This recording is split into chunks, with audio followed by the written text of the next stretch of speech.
ilk kez kullanıma sunulan bir metottan bahsedeceğim. Daha önce literatürde böyle bir kullanım söz konusu değil.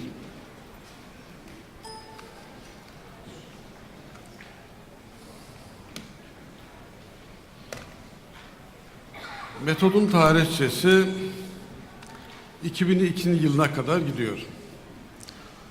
Gazi Üniversitesi Tıp Fakültesi Akupunktur Polikliniğinde uygulanmaya başlanan bir metot.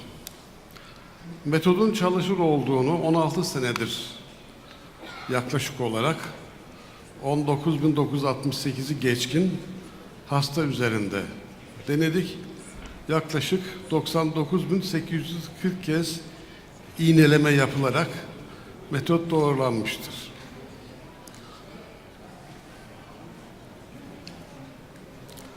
Metodun esası 5 duyu akupunkturuna dayanıyor. Biliyorsunuz 5 duyu organlarımız bütün vücudumuzla ilgilidir. İşte kulaklar böbreklerle, burun akciğerlerle, dil kalple, gözlerimiz akciğerlerle ilişkili. Duyu organlarımız, bu saydığımız duyu organları bize dışarıdan bir tepki olduğu zaman onunla ilgili bilgi verirler. Ben burada tersini kullanıyorum.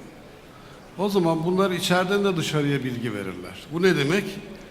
Nasıl böbreklerde bir problem olduğu zaman işitme bozuklukları ve kulakla ilgili bazı rahatsızlıklar oluyorsa, aynı şekilde böbreklerde bir problem olduğu zaman kulaklarda bir yansıması olur. Bu yansıması normalde biz dışarıya ışın yayıyoruz. Biyolojik bir canlı olarak. Ancak bu yaydığımız ışınları mevcut elektromanyetik alan sistemiyle ölçemiyoruz. Bir amperemetre ile, bir voltmetre ile bu ışınlarımızı ölçmemiz söz konusu değil. Çünkü bu yayılan ışınlar skaler enerji olarak yayılıyorlar.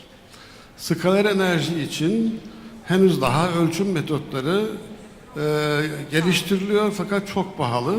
Henüz daha rutine giremediler. Fakat bir taraftan da bunların biz varlığını biliyoruz. Bunu uygulamak için, bu yayılan ışınların farkına varmak için çok bilinen bir metot var. Radyestezi diyoruz buna. Her şey dışarıya bir şey yayıyor. Bu yayılan şeye radyasyon adını veriyoruz. Bu yayılan şeyleri ölçmek için sarkaç kullanıyoruz. Sarkaçla skaler enerjinin yönüyle ilgili bilgi edinebiliyoruz. Sarkaç dediğimiz şöyle bir şey. Sarkaç iki dönüş yapıyor. Saat istikametinde eğer dönerse skaler enerji normal yayılıyor demek. Eğer saat istikametinin tersinde yayılıyorsa o zaman bir patoloji var demektir. Patoloji neyle ilgili olur? Böbrekle ilgili konuşmuş olsak. Eğer kulaklarımıza sarkacı tuttuğumuz zaman ters dönüş varsa ya kulakların kendisinde bir problem vardır veyahut da kulakların ilgili olduğu organ olan böbreklerle ilgili vardır. Böbreklerle olan ilgide biraz ters oluyor. Mesela bir böbrekte, sağ böbrekte taş varsa sol kulakta ters dönüş meydana geliyor. Saat yönünü pozitif olarak evet diye kabul ediyoruz. Saat yönünün tersinde negatif olarak kabul ediyoruz. Bir de dönüşün olmadığı bir hal var ki buna da kararsız devre adını veriyoruz.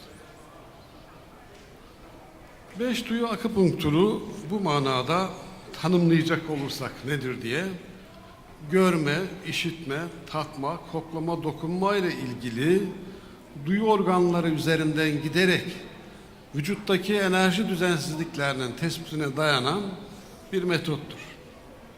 Oldukça basit, herkesin uygulayabileceği bir metot. Niçin böyle bir metoda ihtiyaç var?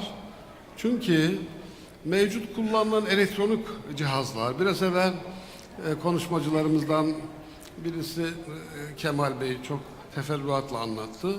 Noktalar üzerindeki elektrik geçirgenliği ile ilgili tartışmalar var. Diyelim ki akupunktur noktasının geçirgenliği bazen düşük, bazen normal çıkıyor. Bunu ayrım için kullanamıyoruz. Kullanmış olduğumuz dedektörler hepsi aynı sonucu vermiyor. Dolayısıyla noktaların tespitiyle ilgili olarak sorun var. Nabızla teşhis koyduğumuzda da subjektif bir şey. Herkesin nabız ölçümüne göre alınan sonuçlar değişebiliyor. Öyle bir metot olsun ki hem kolay olsun, hem ucuz olsun, hem de herkes tarafından kullanılabilsin. Basit, kolay ama tekrarlanabilir bir metot. Herkes bu metodu tekrarlayabilecek özelliğe sahip. Metodun dayanak noktası biraz evvel söylediğim, duyu organlarının kendisilerinin ve ilgili olduğu organların rahatsızlıklarında dışarıya patolojik bir dalga yaymaları. Bu dalgaları sarkaçla tespit ediyoruz. 5 elementin 14 kanalla ilişkisi var. Her organ bir kanala sahip ve her kanalın da içerisinden çi akıyor. O zaman artık bu kanalların varlığını ispat ettiler. Kimbong çalışmalarında akupunktur kanallarının varlığını ispat etti. Akupunktur kanallarının içerisinde ne akar? Prisman ve arkadaşlarına göre bu kanalların içerisinden akan şeylerden birisi de ışıktır. O zaman etkileşmeyi, hücreler arasındaki etkileşmeyi bu ışıkla sağlıyoruz. Şimdiye kadarki olan fizyolojik ve anatomik çalışmalarda dördüncü bir kanalın varlığından bahsetmiyorlardı. O da şöyle bir eksiklik oluşturuyordu. Hücreler arası ilişkiyi nasıl sağlıyoruz? Bir kas dokusuyla, bir sinir dokusuyla iletişim sınırlı. İki yan yana olan hücre birbirleriyle iletişim halinde değil. Hücrelerin içerisinde binlerce tübül var. Bu tübüllerin içerisinden ne akıyor? Niçin bu kadar çok tübül var? Eğer kanalları işin içerisine soktuğumuzda anlıyoruz ki her kanalın tübüllerle ilişkisi var ve bütün hücreler akupunktur kanalları aracılığıyla birbirleriyle iletişim halinde. Yani hücrenin çekirdeği ile membranı arasında bir ilişki var. İletişim böylece sağlayabiliyorlar. Bu iletişimi sağlayan kanalların içerisinden akış olduğu zaman normalde bir elektrik kablosunun etrafında olunan elektromanyetik alan burada tersine oluyor. Magneto-elektrik alan meydana geliyor. Magneto-elektrik alan oluştuğu için biz bunu normal cihazlarla, elektrik akımı ölçen, manyetik alan ölçen cihazlarla tespit edemiyoruz. Ancak duygusal yatkınlığımızla ölçebiliyoruz. Biz henüz ulaşılamayan bir makine gibiyiz. Daha teknoloji, beynimizin, sinirlerimizin ve yaymış olduğum ışınlarımızın nasıl çalıştığını anlama seviyesine gelemedi. Dolayısıyla burada kendimize güvenmemiz lazım. Biz bir kapasiteye sahibiz ve bu kapasiteyi kullanabiliriz. Daha çok kronik hastalıklarla akupunktur karşılaşıyor. Akut hastalıklar ya aniden çözülür, kronik hastalıkların problemleri var. Ağrıyı giderlemiyor veya kanser tedavi edilemiyor, migren tedavi edilemiyor. Şimdi bu durumlarda daha çok zank organlar etkileniyor, içi dolu organlar. Dolayısıyla da daha çok zank organlara yönelik bir metot bu metot. Metodun şeyini şöylece açıklayabiliriz. Dikkat ederseniz kulakların yanında böbrekler var. Gözlerin hemen altında karaciğer gösterilmiş. Eğer gözler açık olursa arka kamerada problem var demektir, ters dönüş olursa. Gözler kapalıyken sarkaç ters dönerse ön kamerada problem var. Bununla göz hastalıkların bir kısmını teşhis edebilirsiniz. Hastayı henüz daha ölçmeden evvel. İki göz arasında farklılık var mı yok mu diye anlayabilirsiniz. Kulaklarda işitme bozukluğu var mı? Çınlama var mı? Veya böbreklerle ilgili bir sıkıntı var mı? Bu şeye bakarak söyleyebilirsiniz. Her organın bir noktası var burada. Biz sarkacı organların üzerine tek tek koyarak bu noktalarla aracılığıyla organlardaki problemleri tespit edebiliyoruz. Dikkat ederseniz gözün hemen üzerinde safra kesesi var. Safra kesesi 14 noktasına yakın. Kaşların bitiş noktasında mesane noktaları var. Burun uç kısmı perikarda. Derin bastığınız zaman kalbe ait. Burnun yan taraflarındaki noktalarda akciğerlere ait. Hatta bu akciğer noktalarını kullanarak eğer ters dönme olursa apex'te mi tabanlarda mı terslik var diye söyleyebilirsiniz. Alt dudaklar dalakla ilgili. Filtrum kısmı ise mide ile ilgili ve REN 14 ve REN 22 ve DU 20 noktaları da REN ve DU meridyenlerini böylece problemdeler mi değiller mi diye anlayabiliyoruz. Ancak sarkaçla muayeneye başlarken ilk önce hastanın depresyonda olup olmadığını araştırmalıyız. Bugün karşımıza çıkan, bize gelen hastaların neredeyse 3'ü depresif durumda geliyorlar. Bu depresif, medikal bir depresif olmayabilir. Basit bir depresyonla gelebilirler. Medikal depresyonla gelebilirler veyahut da çok ileri derecede ağır bir depresyonla gelebilirler. Bunu anlayabilmek için REN 17 noktasına sarkacı tutuyoruz. REN 17 noktasında eğer sarkaç ters dönerse bu hastada depresyon durumunda olabilir. REN 17'nin ne özelliği var? Bütün çiğlerin birleştiği noktadır. Göğüs üzerinde kalbi, akciğerleri, diyafragmayı ve o bölgedeki organları yöneten bir noktadır. Bu noktada ters dönme genel çi eksikliği olarak biz söyleyebiliriz depresyonu. Genel çi eksikliği. Burada çi eksikse bütün vücutta çi eksikliği vardır. Depresyonu eğer genel çi eksikliği olarak kabul edecek olursak REN 17 noktasındaki ters dönüş bizim için önemli. Bazen REN 17 noktası normal bir dönüş gösterir saat istikametinde. Bu sefer DU 20'yi kontrol ediyoruz. DU 20 noktasında eğer ters dönme varsa bu hastada anksiyete ile beraber maskeli depresyon olabilir. Maskeli depresyonu ortadan kaldırmak için DU 20 noktasını iğne yapıyoruz. DU 20 noktasını iğne yaptığımızda depresyon varsa REN 17 noktası ters dönmeye başlıyor. Dolayısıyla polar bir durumla karşı karşıyayız o zaman. Polar bir durumunla normal depresyondan farklı yüzeyel enerjiler, içi boş organların nabızları daha yüksek çıkıyor. Elimizde kontrol ettiğimizde nabızlar, yüzeyel nabızlar yüksek, derin nabızlar düşükse bu polar bir depresyonun varlığını gösterebilir.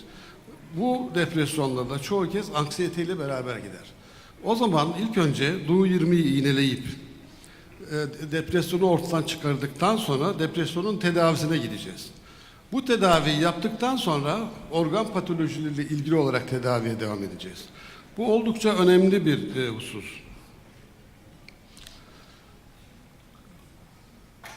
Diyelim ki karaciğerle ilgili bir patoloji var.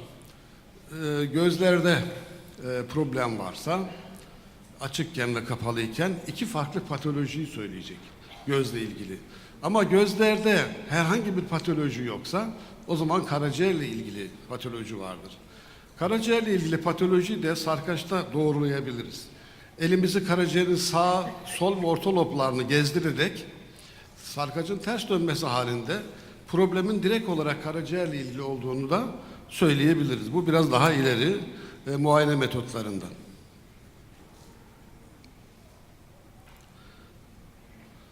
Bakın karaciğer gözler açıkken sarkaçta ters dönme varsa o zaman bu hastada göz dibinde bir problem olabilir ve çoğu kez bu hastalarda göz kuruluğu vardır. Kapalıyken olduğunda ön kamerada problem vardır. Miyopi, görme bozukluklarıyla ilgili rahatsızlıkların olma ihtimali daha fazla. Gözler açıkken ters dönmesinde retinitis pigmentosa gibi maküler hastalıkları da şüphelenmek lazım. Bu kulakların muayenesi. Kulakların muayenesinde sarkacın ters dönmesi. Bazen bir kulakta normal, diğer kulakta ters dönebilir. O yüzden ölçümlerin hepsini iki kulaktan birden yapıyoruz. Akciğer için burun kanatlarını muayene ediyoruz. Eğer burun kanatlarında terslik varsa akciğerlerle ilgili bir problem olabilir veyahut da burunla ilgili problem olabilir. Burun kuruluğu olabilir. Alerjik riniti olabilir. Bütün bunların göz önüne alınarak dikkat edilmesi lazım. Alt dudakla ilgili ters dönme varsa bu hastada dalakla ilgili bir problem vardır.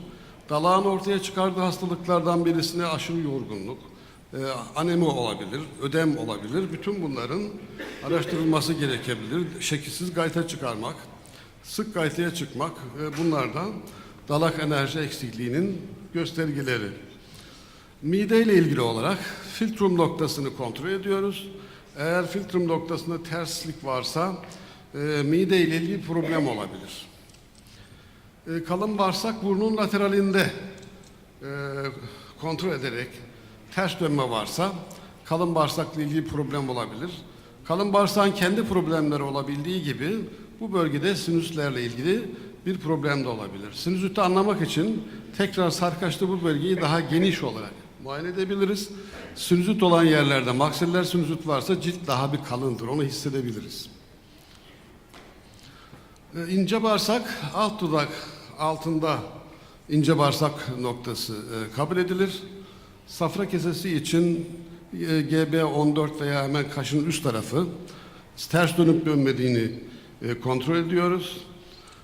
Perikard burun uç kısmı biraz daha bastırdığımız zaman kalbin muayenesini de burun ucundan yapıyoruz. Bütün bu muayene sonucu ters dönme varsa ne yapacağız? Ters dönme varsa enerjiyle ilgili bir problem var. Enerji akışı yeteri kadar sağlanamıyor demektir. Enerji akışını yerine getirebilmek için buradaki tercih edilen noktalar yuvan noktaları. Yuvan noktaların ne özelliği var? Yuvan noktaları hatırlatıcıdır. Yuvan noktaları anneden babadan gelen genetik çiğnin o kanalda açığa çıktığı yerdir. Sanki o kanalda açığa çıkan genetik çiğ organların bilgilerini taşıyor. Her organa o noktayı uygulamakla yeniden çalışmasını uyarıyoruz. Tabii ki bu noktalarla beraber o organların önemli noktalarda kullanılabilir. Edecek olursak, yuvan noktalarını tekrarlayacak olursak, diyelim ki gözden başlayalım. Gözler açıkken ters döndüyse LIV2 noktasını kullanıyoruz. Karaciğer ateşini uzaklaştırmak için, gözde kuruluk varsa çoğu kez. Arkasından LIV3 de kapalıyken ters döndüyse bu sefer LIV3 noktasını kullanıyoruz. Böbreklerle ilgili olarak ters dönme varsa KID3 noktasını kullanıyoruz. Hep yuvan noktalarını seçiyoruz. Mesane ile ilgili ters dönme varsa bu kısımda UB64 noktasını kullanıyoruz. İnce bağırsaklarla ilgili varsa ince bağırsak 4 noktasını kullanıyoruz. Yani temelde seçmiş olduğumuz noktalar yuvan noktaları. Bu noktaların tabii meşhur olanlarını da kullanarak etkilerini daha fazla artırabiliriz. Dikkatlerinizden dolayı teşekkür ediyorum.